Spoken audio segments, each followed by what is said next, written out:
about Roland Martin Unfiltered on Tuesday, May 21st, 2019. I'm Dr. Julianne Malveaux, sitting in for Roland Martin, and on today's show, an analysis of New York City's early voting plans so it will favor white and affluent voters and make it more difficult for low-income voters. Omarosa says Donald Trump's 2016 campaign paid most of the women who wanted to work nearly 20% less than their male counterparts. She's filing suit. Hey, if you lie with pigs, you get dirty. Just saying. The battle for abortion rights continues with hundreds of abortion rights activists rallying in front of the Supreme Court. And what the hell? I mean, seriously, is consensual rape? What y'all talking about? According to Republican Missouri State Representative Barry Hovis, it happens. I can't stop from laughing on that one. Consensual rape. Like, I wanted you to rape me. Whatever. Plus, while the Morehouse class of 2019 is celebrating their graduation gift of no student loan debt, the average black graduate has more than $7,400 more in debt than their white peers. And a new report shows that black Virginians were charged with disorderly conduct more compared to white residents. Not just in Virginia. D.C., we got a similar story. But hey, let's bring the funk. It's Roland Martin Unfiltered. He's got it. Whatever the miss, he's on it. Whatever it is, he's got the scoop, the fact, the fine. And when it breaks, he's right on time. And it's rolling. Best believe he's knowing.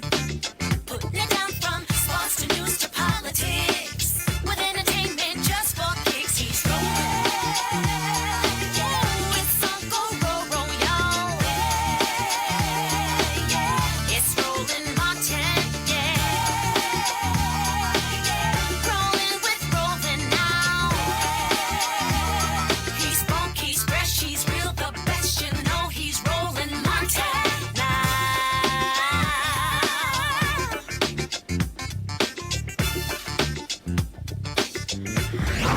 Martin. The New York Civil Liberties Union, Common Cause New York, and the Lawyers Committee for Civil Rights Under Law sent a letter this week to the New York City Board of Elections, saying their plans for early voting favors the rich and affluent and puts undue burden on the city's low-income voters. Voters in predominantly white Richmond County, home to Staten Island, will have substantially greater access to polling locations than any other county in the 5 boroughs. Queens, a majority-minority county, has 4 times as many registered voters as Richmond County, but they have the same number of polling places and have to walk more than half an hour to reach their polling places. Joining me to talk about this disparity is John Greenbaum, Chief Counsel and Senior Deputy Director for the Lawyers Committee for Civil Rights Under Law. Welcome to Roland Martin Unfiltered, John. Glad to have you. Thanks for having me on, Julianne. So tell me about this study. Tell me why you have this disparity. Well, we don't know the why. Okay. But one of the things that we wanted to do when we first heard about the fact, first of all, there are not enough early voting sites. When you think about the fact that the city of New York has more than 5 million registered voters and that there are only 38 early voting sites, that's simply not enough. And even the law says you're supposed to have, for every 50,000 voters, one early voting site. In New York has well over 100,000 voters per early voting site, close to 150,000 voters per early voting site. So not enough sites. And then the distribution of sites, as you quoted from part of our letter, is inequitable. It was a big move for the state of New York to move to early voting. It became the 39th state to do that this year, and it's been long overdue. And minority voters, particularly African-American voters, we see prefer to vote early and in person. We did a study a number of years ago in Cleveland in the 2008 presidential election, and black voters voted early at a rate of 26 times that of white voters in Cuyahoga County, where Cleveland is, in the 2008 presidential election. So there are problems with this plan that the New York City Board of Elections has trotted out, and there's time to fix it. And so we want them to fix it in time for the elections this fall. So give me a timeline. They've said that they've set up these polling places. They didn't even release them. They read them, counting on journalists to transcribe them as opposed to releasing a list. But when can this be changed? Who gets to change it? Is it Mayor de Blasio? Is it someone else? How does this get fixed? Well, in the first instance, again, it's the New York City Board of Elections that can fix this. There's time to do it. There's still months left before the election this fall, and it's their job to fix it. And we've raised these issues with them. We've asked them for information, sort of to provide backup, and also to give them an opportunity to add more sites and to allocate the sites in a way that's fair and equitable. How much power do y'all have in this? I mean, you said you've asked the question, but who enforces?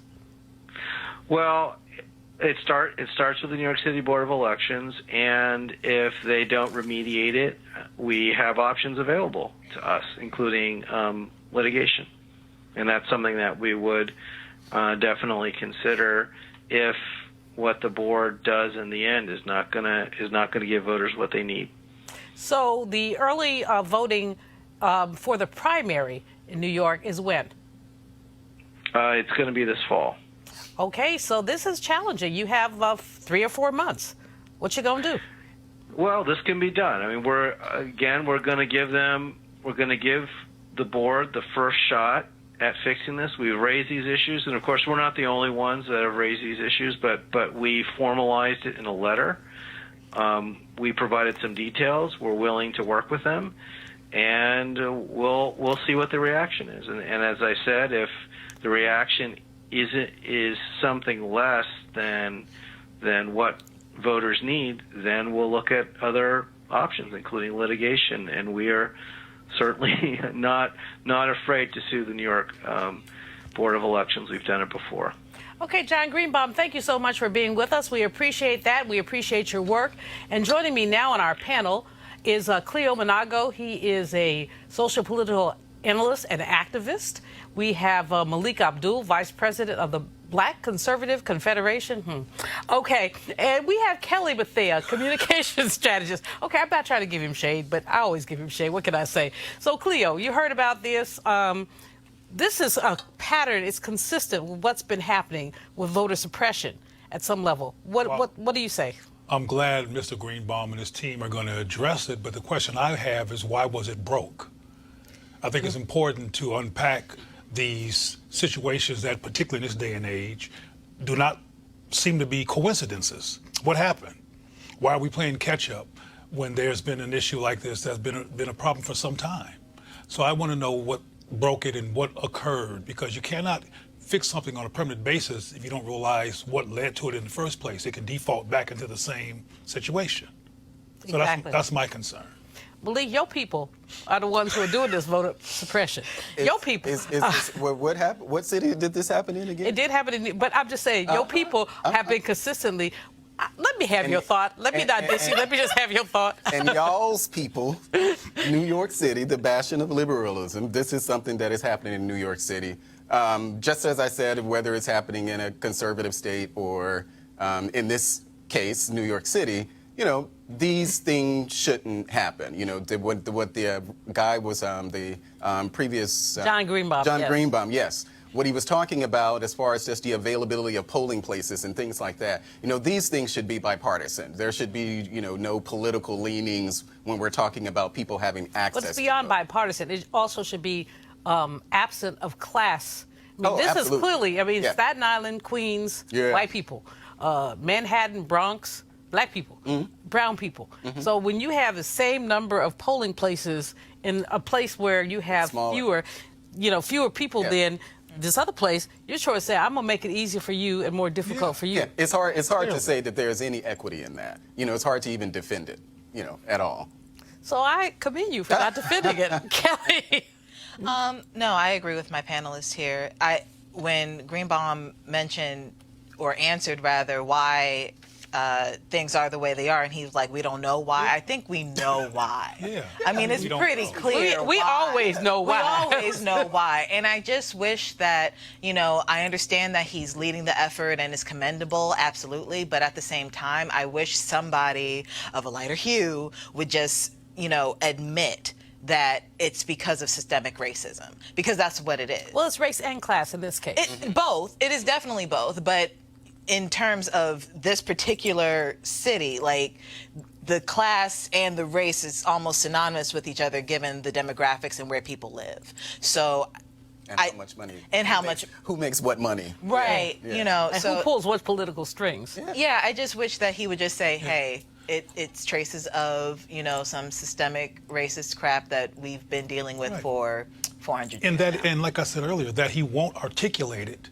creates the environment where it could happen again because Exactly. no one's being concrete Exactly. about this is the problem right here that we must remedy and prevent so this won't happen again. Oh, I don't know. Well, I don't know, Lisa. I don't know outcomes. Right. You always got it. Now, I'm going to try not to crack up as I read this prompter copy. The Trump campaign paid women, employees, You know what? nearly 20% less than their male counterparts. I'm trying to be rolling and just like, this is some funny spit. I said spit, y'all. I didn't curse on the air. According to a court filing this week, the filing is part of a federal lawsuit by Alva Johnson, a black woman who worked on Trump's campaign, claims that he kissed her without consent. Well, since he grabs. I mean, kissing is like minimal. At a campaign rally in August of 2016. Okay. Johnson is alleging gender and race discrimination in her lawsuit. Omarosa Manigault Newman, who worked on Trump's campaign as director of African American outreach, has submitted a declaration in Johnson's case backing her effort. Okay, did I do okay with that? You did as best as you could. I commend you. Cleo, my brother, help me out with this. Well, I might get on your nerves when I say that I'm not one of these Omarosa haters. Well, me neither. I just find her amusing. I think Omarosa, just like I think this is true for this brother here, cares about black people and has a whole other approach to dealing with the issue that I couldn't stomach personally, but I often can't stomach the Democratic Party also, so let me make that clear. But I think that these people were trying to do what they thought was going to be helpful to black people inside of that place and learn the hard way that it wasn't going to work. So now they're trying to sue where they see inequity. But okay, when you lay with dogs, you rise with fleas. That's what my grandma Right, but always say. there's- So the man was a genital grabber. He was a serial whatever, in addition to being a 10,000 liar. And you expected him to act like he had good sense for you? I mean, not necessarily good sense, but certainly some sense of decorum, especially when you're running for president of the United States. Sense of decorum, I Kelly? didn't say that I believe this. I'm just going from... Sense of decorum? Decorum is relative. Trump's strategy worked. I don't know what y'all talking about. He's the That's what I'm president. saying. So It it's just, did work. His yeah. strategy worked. Now, so Omarosa's involvement in the lawsuit, I don't know her personally. I never met her at all. If there's an issue, I think we've heard something like this with the Hillary Clinton campaign and maybe even the Bernie Sanders campaign as the pay gap between what men and women. Okay. So this is not anything new. I do know that Omarosa left the White House as one of the highest paid staffers at about $179,000 a year. Making the same amount as many white men were making. All Because of that the was white- like what, yeah. John Bolton, Sarah Sanders, Hope. Because that's the cap salary there. Yes, especially we're for- talking about before Yeah, we're he talking- Yeah, before- got in. before. She Yeah. was making, I think she said $7,000 a month, and there was a white guy who was making $11,000 a month. and Yeah, so that was the so- gap. But Is I don't that- think that I don't know if that that may be true. But these type of things, as far as pay gaps on campaigns, this is not a news story. No. So No. So your point is that Trump ain't the only bad guy, right? Oh yeah, if he's a bad guy at all, because I think the Hillary Well, Clinton he's a bad campaign, guy. they explained. Wait a minute, if he's a bad guy at all. Well, no, you're absolutely. Pay discrimination is not has no partisan face. Pay discrimination, when you look at the aggregate data, 80% women make about 80% of what men make, aggregatively. And when we look at even MBAs coming out of grad school, with their offers, you're getting between a 10 and 20% differential. Wow. Same qualifications, went to the same schools, but part of it is that women don't bargain. Men get an offer, they say, is that all? They say, give me more. And if they really want, women say, oh, I'm going to Disneyland. Get happy. Well, I'm not sure that analysis is relevant to most black men or a lot of black men. This is coming from interviews and experience. Some black men are very glad to be there in corporate whatever and get ulcers and all kinds of stuff from tolerating the racist BS, including not getting raises and not getting like all the black people work at CNN, for example, they still sweeping. You know, they have never made it to the top of the Caucasian News Network, CNN. The Caucasian News Network. You know, I don't know if it's anyway, I think I made my point. I think you made your point. I think you're absolutely right. I think that people who think they have power feel like they have power to negotiate. That would be basically white men. I think that white women, black men, other people of color do not necessarily feel that they have the power to negotiate. They just happen to be there. And so you get an offer, so they long take it. for us to get there. Right. You know, you have to fight, and you basically have to negotiate just to get to the table. And then once you actually get to the table and get the contract or whatever, I mean, there could be like a level of mental exhaustion there. You know, just That's a really good point. you know, like I've been in plenty of situations where it's like you have to fight just to be heard, and then you finally get heard and they agree with you, and you have the opportunity to bargain and negotiate and stuff, but it's like the adrenaline's gone. And I will say it would have been great, and of course, you know, you can't turn back time, but it would have been great to hear Omarosa as she was going around the country campaigning about the greatness of Donald Trump to talk about those things. Can I roll my neck, please? Well, that would have worked. That would have been that would have created a schism. I mean, she could have made it to the White House if she said that. That's my point. But I want to say, from my observation, that I think, since we keep talking about gender and power and audacity, I think that there's And Caucasity. caucasity, if you will.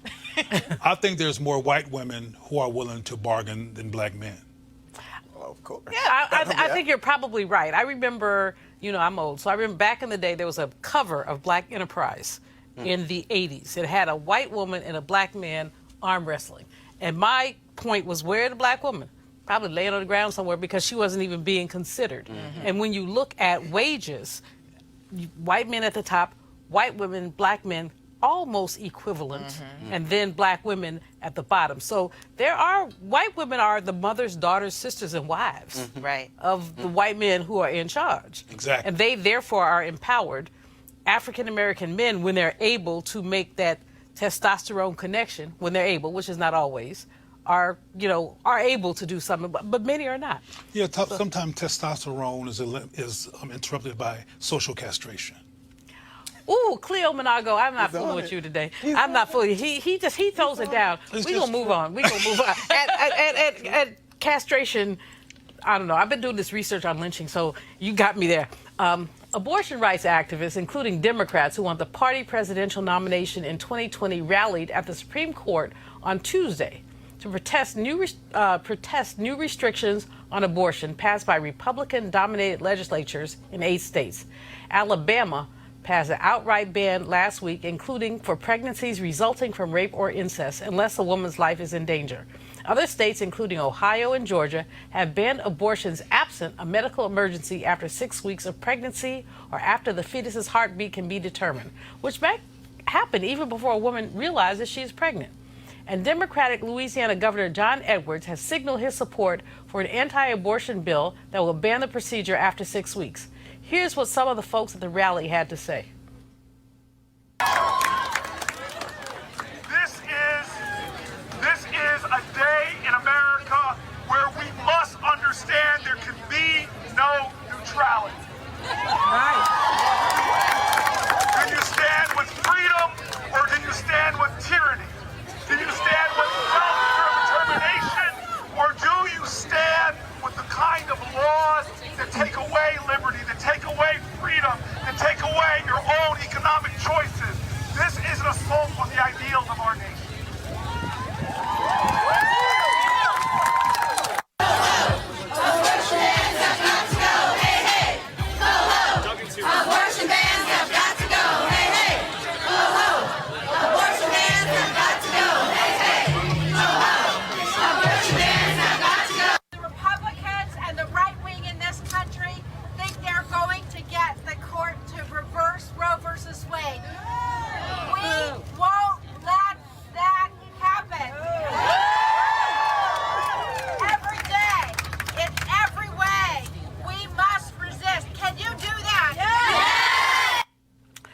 Okay, y'all. So there was a rally, a lot of energy, but and most Americans believe that women have a right to choose. But the Republicans have gone cray-cray. Malik, how come your people have gone cray-cray? Well, I think that I don't agree with. It's I pick on you so bad, don't I? No. It's not, because it's really hard to. I won't say hard to explain it, but I consider myself pro-life. But then I ask myself, if my daughter, my 12-year-old daughter, if she was raped, yes, and forced to bear that child, how would I feel about that? I don't know. I don't have kids. So even though I do acknowledge and I accept being pro-life, I'm the same way, but I'm the same way on the death penalty, though. I don't agree with the death penalty. But, it's... the wrong brother do the wrong thing. Well, no, I just don't agree with the death penalty overall. Well, see, the hypocrisy partially is that if you are so, not you personally, but when people say they're pro-life, but they agree with the death penalty, so what life are you pro? And then furthermore, when a child is born, so you love this fetus, but you don't love the child. Right. And it's hard for me to say, when, there's a lot of debates going on as far as when is, the heartbeat begins and things like that, but it's hard for me, just in my pro-life stance, to accept the notion that when I meet a woman, and she just found out she was pregnant or something, or, a member of my family, that they don't have an actual child. They're not with child at that point. Some people argue, well, it's a clump of cells, or, it's just kind of, I get that kind of feeling when I have this, this sort of discussion. But even Donald Trump, our president, felt that the Alabama law actually I'm trying to figure out how many abortions he's paid for, but I'm not going to go there. Oh, my gosh. Kelly. Oh, my gosh. I'm just saying. I mean, he was a man about town. He believes in grabbing genitalia. Well, we know he's not as conservative as the rest of his party. I don't think he's conservative at all. I think he's Miss Kelly, tell us about this. What do you think about this rally? These states that have passed these laws, which are not going to, basically not going to have scrutiny, what they're going to do is they're trying to move to the Supreme Court. Right. What's your thought? I think that even though I respect Malik and other men's view on this subject, it's not about them, because this is my body. Yes. If I decide that I don't want to have a child, that is my decision. And yes, it takes two to create a kid. Yes, you had some contribution there. But I was telling a friend this earlier this weekend. I said, think of me as a house, and all you did was give me a crayon for an art project. Woo. But you want my art project, even though I don't want my art project, and it's in my house. You're telling me I can't throw out my stuff in my house because you gave me a crayon. Ooh, Cleo. Well, even though, and I respect your perspective in terms of men influencing whatever you do with your body, period, the Alabama governor's a woman. And that makes it even dicier. And she is a woman who, from my perspective, is pro-life in terms of all life that's white. Well, she's pro-life, but not pro-health. Right. Medicare, pro-food. Right. But she is pro, from my perspective, the survival of the white race. And as I said others before, there was a period in time where the people were blowing away doctors at the abortion clinics, but they weren't blowing away none of the doctors in the black community. All those doctors who were killed were in white communities and putting white children at risk for being killed based on their rhetoric. So I want to be real clear about, because we already talked about white women earlier in terms of their involvement Their caucasity. in this whole, the caucasity. And I just want to bring that in there, because this is not always, particularly when it comes to white supremacist aims, divided based on gender. Right. It's divided based on race, and it's divided based on race survival, and the reason that they're supportive of abortion, not supportive of abortion, and some of them have killed abortion doctors because they feel like they were interfering with the reproduction of white folks. No, and I definitely agree with that. I definitely feel like it's a combination of both race and gender, especially in Alabama, given the fact that the governor is a woman. But at the same time, it's one of those situations where if this bill if this law actually does come to pass, like it's actually going to be enforced. I don't think it's going to be enforced. I think this is very academic conversation because it can't go anywhere because right now it's unconstitutional. But let's just say it does work. It's not going to benefit the white race because who is actually going to be getting them? You know, No, but what it's going to rational do at the end of the and day, logical. the challenge to me from an economic perspective is that this is a tax on poor people, Right. especially poor black people. So a white girl who is raped, white woman who is raped, can get on an airplane and come to New York, D.C., Illinois, wherever you have. Right, they will find a way. But a sister, even now, the number of clinics in Alabama, Mississippi, Louisiana, people have to drive a day to get to a clinic. And some of these places have imposed rules that say you have to wait 24 hours. So Yep. that means now you have to add a hotel stay. And so it's a tax on, and I wonder, Cleo, I wonder if there's something that allows folks that the behind this is not about the survival of the white race, but the re-enslavement of the black race. Because when someone who is unwanted comes into this world, it's going to be drama. They will likely 50-50 be incarcerated. What happens with incarceration? You basically end up with a unpaid labor force allowed to make. It's just my crazy brain working, but you tell me. Well, no, I think your crazy brain sometimes works like my crazy brain. I think your crazy brain is brilliant, personally. But anyway, white supremacy aims, the myth of it, it's not a perfect science. It's never been implemented in ways that was flawless, but they do try. That's one of the reasons why Donald Trump is president. It's one of those attempts to get what they want. So you're right in terms of how it affects black people and how it's going to negatively affect white people. But as we already know, there's some people who are so broke they couldn't afford their front teeth who voted for Donald Trump. And who still support Donald Trump because it goes back again. As a matter of fact, I saw an article recently that mentioned that there was people in that crew who preferred status over money. The status of the myth of white supremacy and being over everybody else in terms of superiority than being able to eat.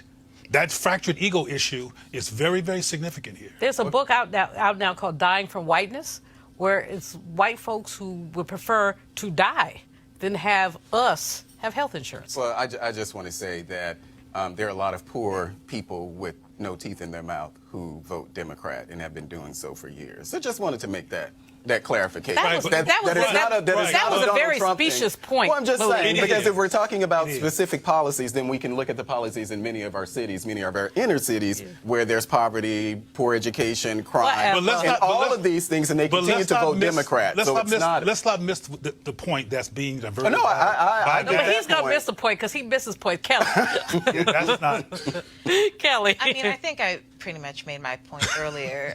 Because, again, one, it's an academic conversation because I don't think that it's actually going to be enforced the way it wants to be enforced before it hits the Supreme Court. Except for the fact that we've got clinks in the armor. With now, you got to come from Alabama, you got to come from Missouri, you got to come from all these places. Right. So really, the effort is to get it to the Supreme Court. No, absolutely. It's Right. going to get there, but Right. for It may right get now. there. It may not even and it make may it not. past the Appeals courts may say. But Right. yeah, but I do want to say that, I don't think we are ever going to find, just full agreement on the matter at all, especially with men and women.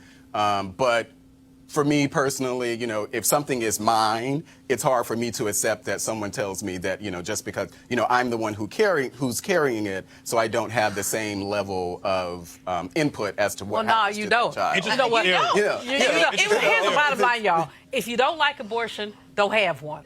That's the end of the day for me. If you don't like, I don't understand why people get into other people's Kool-Aid like that. If you Because don't like they want abortion, the don't Kool-Aid have to be one. white. Dr. Malvo. Well, first of all, that I sounds don't know like about milk. that. They want That's white just Kool-Aid. weird. That's why that they sounds get like into people's milk, Kool-Aid. white Kool-Aid. No, I said getting into people's Kool-Aid. No, he said the Kool-Aid. He said White. something. All right, y'all. All right, we're going to move on. We're just going to move on. So, Republican Missouri State Representative Barry Hovis used the term consensual rape when arguing in favor of a proposal that would ban abortions in the state after 8 weeks of pregnancy, even in cases of incest or rape. Later, he apologized, but you have to wonder, what was this fool thinking? Let's see the video. by having this point not start until 8 weeks. Let's just say someone goes out and they have, or they're raped or they're sexually assaulted one night after a college party. Because most of my rapes were not the gentleman jumping out of the bushes that nobody had ever met. That was 1 or 2 times out of 100. Most of them were date rapes or consensual rapes, which were all terrible. But I'd sat in court when juries would struggle with those type of situations where it was a he said, she said, and they would find the person not guilty. Unfortunate if it really happened, but I had no control over that because it was a judge or a jury making those decisions. But let's just say someone is sexually assaulted. They have 8 weeks to make a decision. I've never really studied it, but I've heard of the morning after pill, where if someone feels that they've been sexually assaulted, they could go do that. Gives them ample time in that 8 weeks to make those exclusions, which I may not be comfortable with, but it does give those people that exclusion. I have to, and I wasn't going to speak on this because honestly, as a person, I am personally pro-life. I am a black woman with lupus. I'm not even sure if I can have children. It's not a child that I don't lay eyes, and God knows I love children. And it's not a child that I lay my eyes on that I don't want. However, that doesn't mean that I get to force anyone to have a child. But let me say this right here and right now. There is no such thing as consensual rape. You go, my sister. You know what? This man is a hot monkey fool. Just a hot monkey fool. I mean, seriously, consensual rape. But did you hear the part where he said most of my rapes? Most of my rapes. That's what got me. Flowers and rapes. Okay, Kelly, I got to start with you. This is just like cray-cray to the cray-cray. I mean, but he's not the first person to say something like this, right? There was another representative and another state legislator who said legitimate. It was Missouri. It was also Missouri. Legitimate rape. Okay, don't get raped in Missouri, y'all. You know, like, don't get raped at all, please. But like, never mind. I just feel like I wish people would just leave women alone. Not gonna happen. You know, I know it's not going to happen, but I can still wish it. But you know, that this man would move his mouth and form his lips to say, most of my rape. Most of my rape. So he just told on his whole self. Cleo? White supremacists are sociopaths and psychopaths. So he was just demonstrating how they think.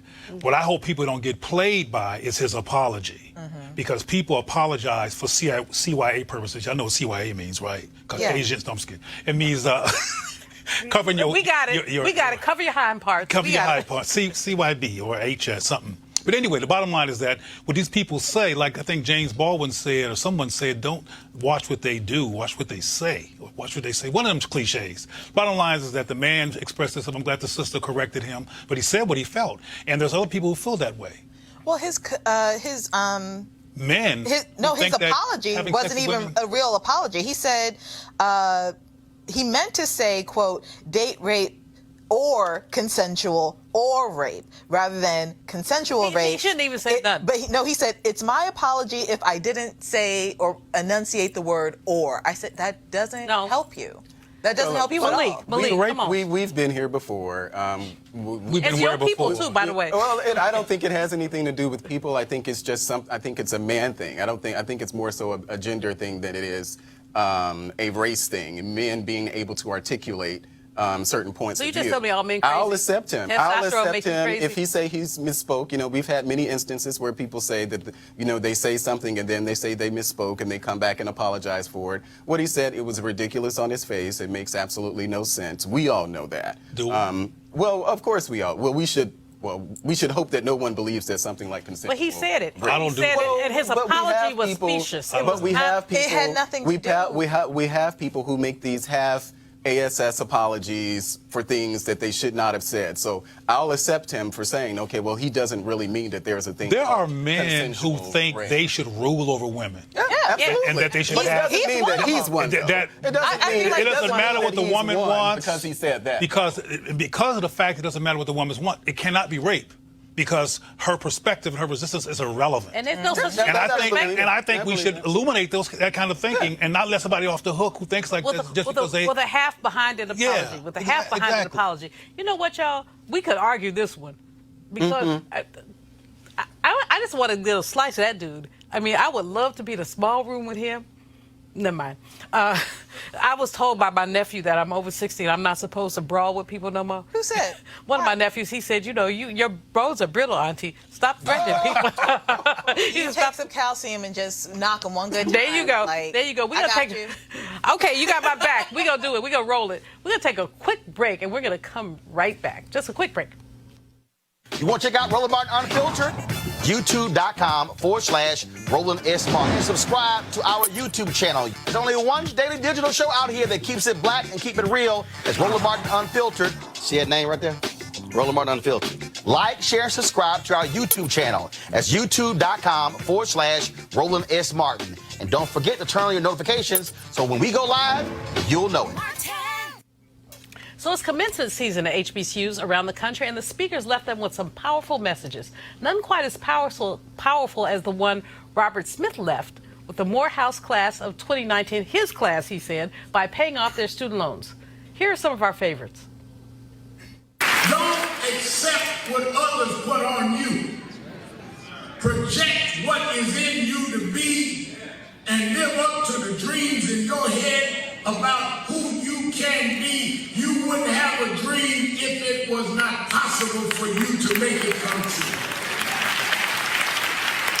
As graduates moving ahead to the next phase of your lives, each of you can embrace values that inspire you while you pursue your own dreams. Some of you will shift to the workforce and some into graduate school, some to embark on great adventures and some to pursue entrepreneurial ambitions. In whatever comes next, you can choose to adopt a community spirit, principles of public service, and a down-home ethic of empathy for others. It is important to always remember that the world is yours, not just to inhabit, but also to shape and craft and develop and mold into a better place for them yourselves.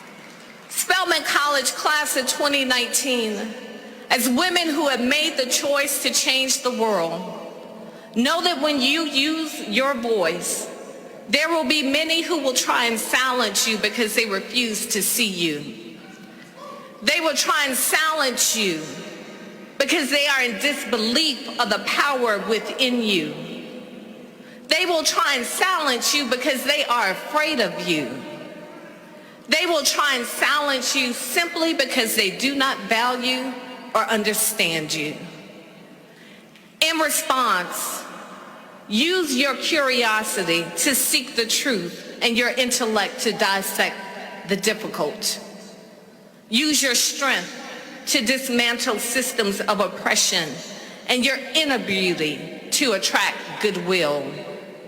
Use your courage to battle injustice and your voices to speak truth to power.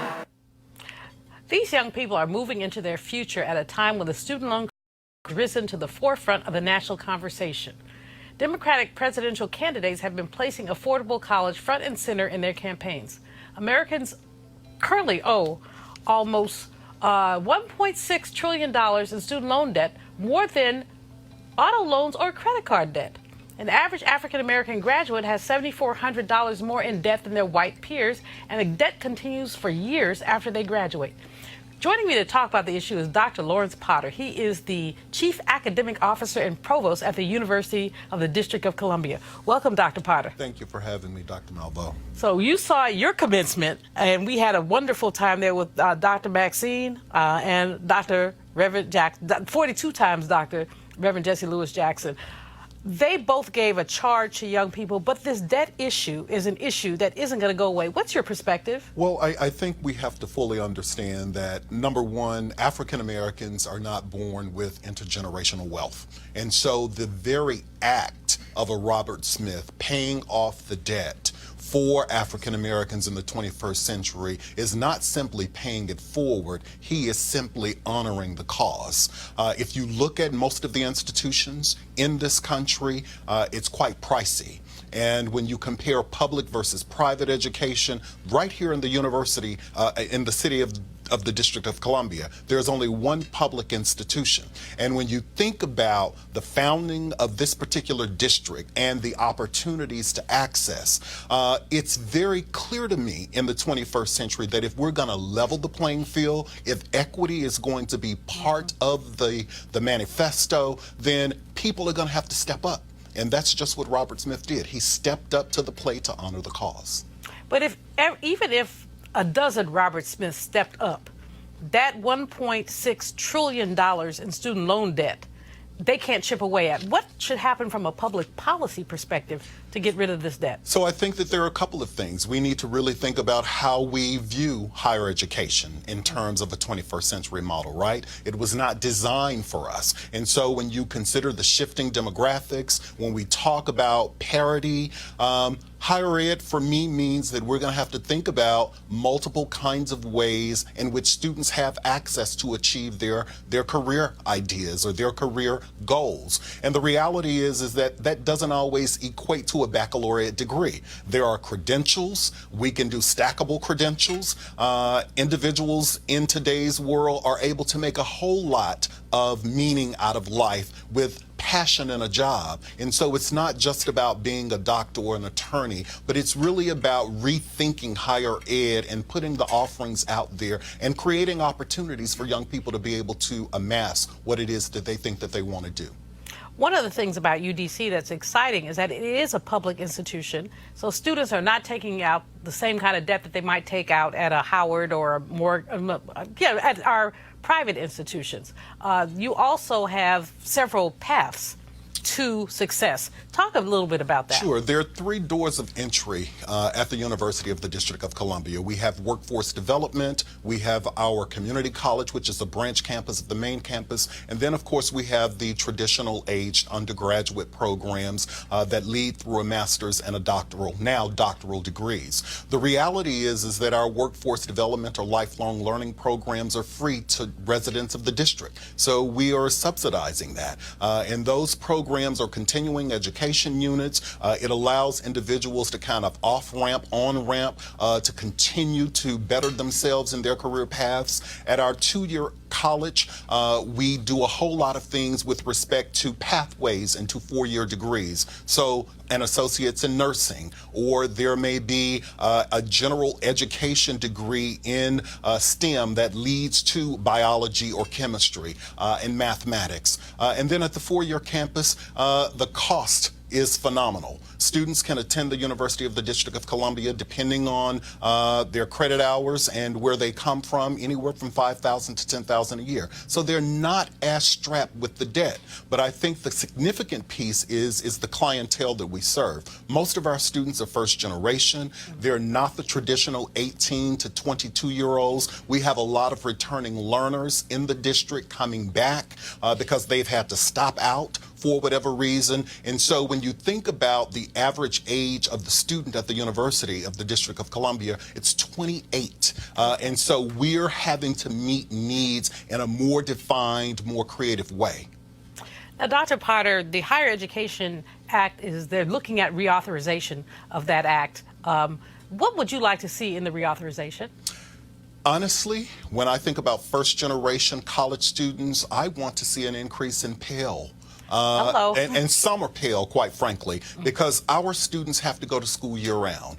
Many of them are working 2 part-time jobs or a full-time job, not just to support themselves, but their families. And the reality is that everything that we can do as a country to increase Pell, to reduce the cost, those are the kinds of things that will be significant. The Orange Man has in deference to Malik, I won't call him the orange orangutan. The orangutan lobby has asked me not to do that. But the Orange Man is trying to go up in the Pell money and use it and divert some of it. I don't want to get you on a political bandwagon, but what do you say about that? I really think that sometimes people are making decisions without information. And the reality for me is that before decisions are made, we have three branches of government. And, the executive branch can put forward what it is that they want, but the legislative branch needs to act according to how people voted for them. And so that would be kind of my balance, if you will. The idea that acting without information leads to uninformed decisions. Dr. Potter, you're so diplomatic. I love it. I'm going to bring my panel into the conversation. Cleo Monago, you posted something today on Facebook about increased graduation rates for young black men in Chicago. And this really fits into some of what Dr. Potter is talking about. Tell us a bit about the story about how young black men are graduating more frequently in Chicago than they were, let's say, a decade ago. Well, I think it's important to highlight that type of information because, as I said in my post, you won't hear it on CNN or ABC or the other channels that this is occurring. Or we hear about Chicago that people are getting shot. But there's some successful programs on the high school and college level in Chicago that are leading to disproportionate amounts of black men and women graduating to college. It's like a level. 10% gap over a 10-year period from 63 to like 75. Yeah. And what's significant or relevant to that is how these schools have implemented cultural affirmation and getting the young people to feel good about living in the body that they live in so they can be focused enough to concentrate on the cognitive information that's coming because instead of being distracted by self-doubt. And I was wondering while you were speaking, here in D.C., do you have programs that address organic intelligence and cultural affirmation and those kinds of elements to help keep our people connected to academics? So I would say, having been on the job for 90 days, there are clear... Oh, 90 days? A whole 90 days, yeah. But to answer your question, I think that we find cultural affirmation not only in the classroom, but outside of the classroom, Absolutely. right? Students spend only about 30% of their time in a college education in the classroom. It's about what are we doing outside of the classroom? What are those wraparound services? And fortunately, the University of the District of Columbia we're responding in a proactive way, right? We are creating the spaces for commuter students to be able to sit in the library and study so that they don't have to detach themselves from the campus to go home. We are also looking at, how do you build in Women's History Month activities and Black History Month activities and Native American History Month activities and tie that to the curriculum so that there's the co-curricular aspect of rounding out what our students are having. And so I think in many regards, because our students are not the 18 to 22-year-olds, we are very proactive and intentional about what it is that we're trying to deliver in the wraparound services. Kelly, Dr. Potter just talked about Women's History Month, and there's some real challenges that women are having in terms of matriculating in higher education, especially single moms, women who have other kinds of challenges. One of the challenges I found when I was president at Bennett is that how do you provide childcare for students? What's your perspective? You've been so passionate in talking about women's issues, so tell me your perspective on how, with all this financial aid trauma, women can matriculate and, frankly, thrive. I think that the approach that Dr. Potter is taking from a holistic perspective is absolutely brilliant because you have to take in consideration exactly what your students need. And if a large body of your student population is women, what do women need? You need childcare. You need access to feminine products in the restroom. You need adequate feminine products in the restroom. You need education on sexual ed. I know that with UDC, the age is a lot higher in terms of the average age, so I'm sure they know. But like just traditional schooling, some of these kids are coming in from, who knows where. They didn't Young people, they don't like to be called kids. You're a kid. They do not like to be called kids. You're a baby.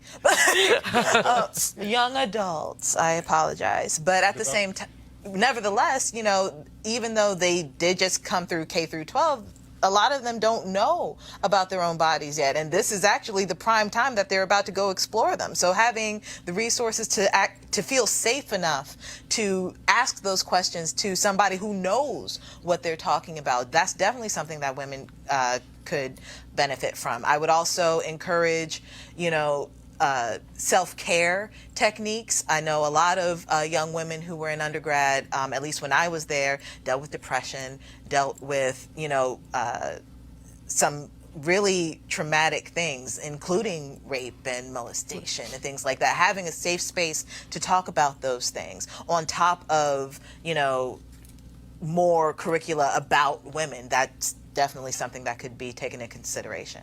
Well, one of the things UDC does, I'm a member of the UDC family through my television program, Malvo, exclamation point, because whenever you see me, there is an exclamation point.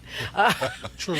But in any case, one of the things that UDC does is there's a Center for Diversity and Inclusion that really does, a young sister, Trinice McNally, really has done a lot of really great work in providing those kind of services.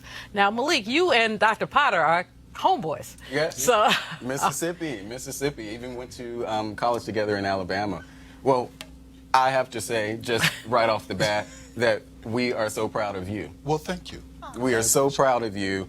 And the fact so that Malik will behave for you. He ain't been behaving for me, but he'll behave for you. I mean, your credentials speak for themselves, but the fact that you brought that talent to the University of the District of Columbia, which happens to be the school that I actually finally received my degree from, because I'm one of those who went back later on in life. And so the steps that UDC has taken have been tremendous, and I so value you being there. So I just want to say, from Mississippi, thank you, brother. But to your point, you raised a very good point about exploring other avenues as far as just our education. In the District of Columbia here, they just have an infrastructure academy. And what that does, it trains them for a lot of the vocational. So whether you're talking about plumbing, carpentry, electric work, these are actual. I have a friend of mine, Perry, who is participating in the district's apprenticeship program. Perry's from Southeast DC, Condon Terrace. Perry's from Southeast DC, but this brother is making a life for himself and his family by applying, and he's actively engaged in it. He does construction, he does plumbing, but this brother is proud of the work that he does. And so if we can just get more of those type of opportunities out there, you can make a middle-class living outside of just graduating from college. And so these type of vocational trades, I think, are just to be. Well, once upon a time. Dr. Melville, I want to mention something real quickly. You probably already know. I just met you, so I don't know how much you know, but clearly you know a whole lot. Well, I wanted the two of you to be together because I thought there was a lot of synergy. But you mentioned, absolutely, that there's a small element of time that people spend in school compared to their whole lives. And what I want to just underscore is that the system does not affirm cultural affirmation. Right. It does not make black culture affirmation an accessible thing like Starbucks or whatever else is going on in the culture. Sometimes people discover that opportunity through a great teacher that they finally met through these opportunities. And I think it's important to give students the equipment to be able to have critical analysis outside of school as a way of life, particularly as black people in a white supremacist biased society, so they can thrive and navigate through here and still have their skin. Literally and racially. And Dr. Potter, we're gonna. Did that make any sense? Yeah. It made enormous sense, and I want to roll it back to have you comment both on what Cleo said and to bring us back to the student loan issue. Right. Because when you talked about Perry, I don't know how much loan debt Perry had to take, if he had to take any. So, Dr. Potter, both cultural affirmation and financial ability. How do you, as the chief academic officer at the University of the District of Columbia, put these things together? And what and what would you tell our viewers about what they must do to ensure that things can get better? So on the issue of cultural affirmation, I have to issue the disclaimer that they're not just going to get it in higher ed. It's got to start at home. Well, it's got to start at home. Not even in the K through 12. It's got to start at home. And if I didn't learn anything as a kid, I was taught you need to read, and if we couldn't afford certain kinds of privileged programs, we went to the free programs at the library because you could go there and get a book. And my grandmother would always say, if you want to hide something from a put it in a book because we don't read. But that's just not the truth. I hate that adage because I hate that adage because 1836 North Carolina law, to teach a slave to read, is to incite dissatisfaction to the detriment of the general population. Absolutely. A white person who taught a black person to read could be fined up to $200 in 1836, which was a googob's worth of money. A black person could be flogged or jailed for Or teaching lynched. another black person. Or killed. Yes, people were blinded because they learned how to read. So that, I don't know where we got that from. We probably got it clear from white people. Probably. Yeah, anyway, continue, Dr. Potter. I'm sorry. I think it's also important to understand that whatever enrichment programs that the churches are providing, that the community-based organizations are providing, public-private partnerships are absolutely essential. And you really have to pull organizations in that look like you, who think like you, to create those partnerships. Because if you are trying to fleet to the suburbs and find that, it's going to be very kind of disconnected. And so the reality for me is that it's at every developmental level of the child's experience. It's the community, it's the home, it's the school, it's the social organizations that really instill cultural affirmation. Because I don't think that you're going to get it in one setting or in a particular kind of way. The other piece that we're talking about is this debt, right? And the reality is that students are making wise choices. Families are making wise choices. If you look at the demographic shifts in the U.S. today, black and brown kids are not going to the 4-year institutions first. They're going to the 2-year institutions because it's about a question of affordability. And it's also about a question of access, right? And this notion of privilege and walking away from whatever opportunities that are laying on the table, people are not willing to sell their souls up the river anymore because of a price tag. And so I would say that we really have to get back to the real issues that are being debated by some of the Democratic candidates, not all of them, but what really makes sense for college tuition or higher education in this country. And I'm not suggesting that there is a one-size-fits-all, but we really need to begin to have the serious conversations if those at the bottom are to climb. Dr. Potter, thought-provoking. Thank you very much. We're going to move on right quick. We've talked before about how young black people are punished more often and more severely than whites. A Virginia newspaper has found that more than half of the state's disorderly conduct charges were filed against black men and women. The Daily Press and Newport News reported last week that more than 2,500 disorderly conduct charges were filed by police in Virginia last year. The numbers show that black Virginians are charged disproportionately at higher rates than prosecutors statewide are less inclined to drop the charges against blacks than whites. There was also an ACLU report that was released this week about what happens in the District of Columbia. Black people more likely to be arrested. 99% of the people arrested for gambling were black. 76% of those with noise violations were black. And we go down the list. So, Clea, what's up with this? We know what's up with this, but what's up with this? Well, we know what's up with this. It's the same old thing. Same smell, different flavor? Yeah, but I want to take the opportunity to say something since my mouth was moving, that I was wondering, because I think this is all relevant, if parenting could become an academic science. Because I'm inspired by saying that because you said, and pardon me for going back, but it's still all relevant to me in terms of the big picture. You mentioned the importance of it starting at home, and I agree with that 100%, but I can tell you from experience and from research and from national surveys that most black children are not getting that at home. The curriculum is go to school, get a good education, go to church and get a job. That's the curriculum. Not learn to critically analyze white supremacy so you will not internalize a myth of your irrelevance because the media keeps on implying that. Okay, Brother Man, did you hear me when I say we're kind of running out of time? Okay, but we need the parents to know how to raise black children. They need to get degrees in it, I think. I agree with you, but let's have Malik say something, because, you always love your people who arrest our people.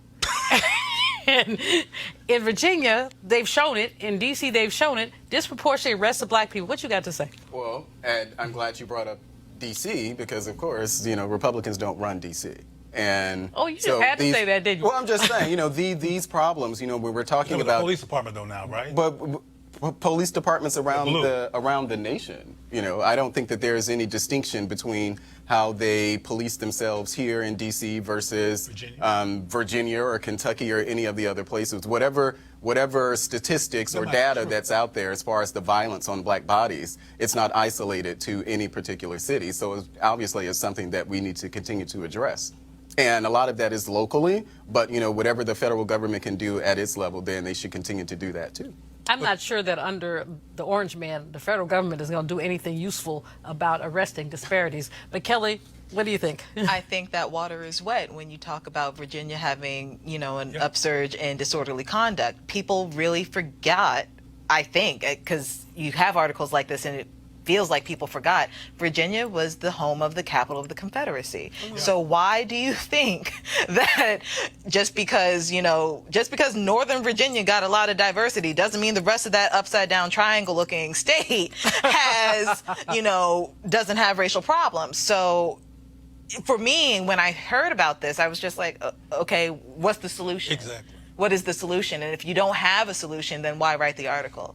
Well, they don't have solutions. I mean, you have folks. They never have solutions. The ACLU report that was released here in D.C. I interviewed the woman who wrote the report on Monday for my show on WPFW, and it was a very thorough report. But again, very thorough report. And all I said is, okay, so now you gave me numbers to what my gut was always thinking. Right. You know what? We have run out of time. This has been so much fun. I always love messing with Malik. I really do. But that's it for this edition of Roland Martin Unfiltered. I'm Dr. Julianne Malveaux. Thanks for joining us. Roland will be back tomorrow. He's playing golf somewhere. In the meantime, don't forget to sign up for Bring the Funk Fan Club. I mean, for real. If you want to see this kind of programming continue, sign up and contribute. And enjoy your evening. Holla!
Recently in Atlanta for our School Choice is the Black Choice Town Hall event. There was an elementary school in Atlanta, folks. This is a black elementary school. 5% of the school's students were reading on grade level. I'm going to repeat that. In Atlanta, 5% of the children were reading on grade level. So you then have to ask the question, what's going to happen when they're in middle school? What's going to happen when they are in high school? Will they ever be able to catch up?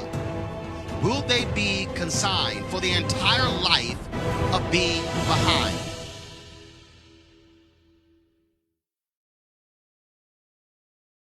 You want to check out Roland Martin Unfiltered?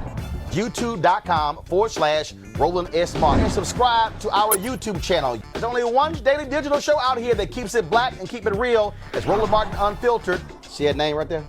Roland Martin Unfiltered. Like, share, and subscribe to our YouTube channel. That's youtube.com/Roland S. Martin. And don't forget to turn on your notifications so when we go live, you'll know it.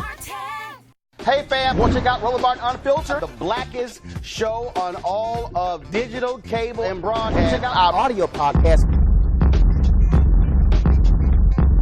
There's only one daily digital show out here that keeps it black and keep it real. It's Roland Martin Unfiltered. Press play. You want to support Roland Martin Unfiltered? Be sure to join our Bring the Funk fan club. Every dollar that you give to us supports our daily digital show. There's only one daily digital show out here that keeps it black and keep it real. As Roland Martin Unfiltered. Support the Roland Martin Unfiltered daily digital show by going to RolandMartinUnfiltered.com. Our goal is to get 20,000 of our fans contributing $50 each for the whole year. You can make this possible. RolandMartinUnfiltered.com.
I was recently in Atlanta for our School Choice is the Black Choice Town Hall event.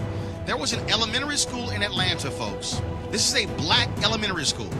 5% of the school's students were reading on grade level. I'm going to repeat that. In Atlanta, 5% of the children were reading on grade level. So you then have to ask the question, what's going to happen when they're in middle school? What's going to happen when they are in high school? Will they ever be able to catch up? Will they be consigned for the entire life of being behind?